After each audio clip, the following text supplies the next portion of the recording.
Hello everyone, আসসালামু আলাইকুম। Welcome to my channel Julie's blog and cook. কী অবস্থা সবার, কেমন আছেন? আলহামদুলিল্লাহ, মহান আল্লাহ তাআলার অশেষ রহমতে আমরা খুব ভালো আছি। আজকেও চলে গিয়েছিলাম বিয়ের বাজার করতে। বিয়ে বলে কথা, বাজারের কোনো শেষ নাই।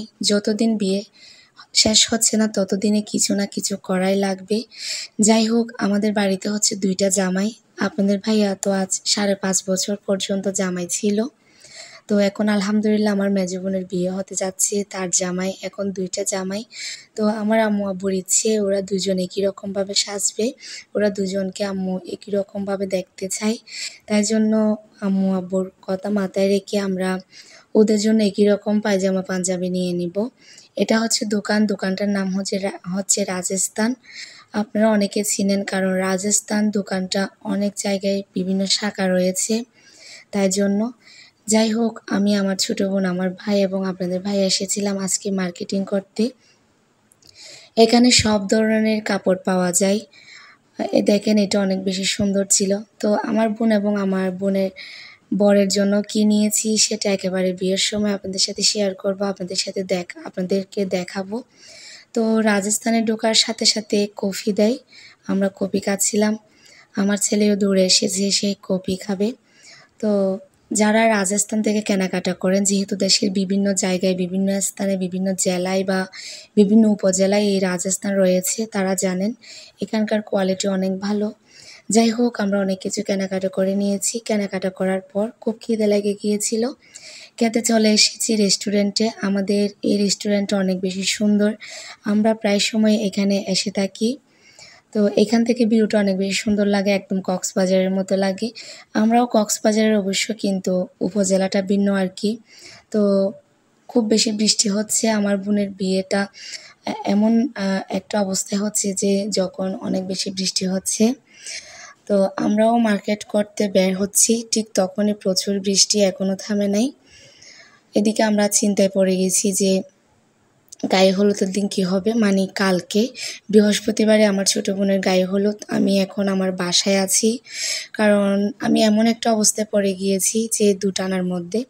আমার ভাই পরীক্ষা হচ্ছে বৃহস্পতিবারে, আর বৃহস্পতিবারে হচ্ছে আমার ছোটো বোনের গায়ে হলুদ। সব কিছু মিলিয়ে খুব খারাপ একটা অবস্থা আর কি। আমার প্রচুর চাপ হচ্ছে।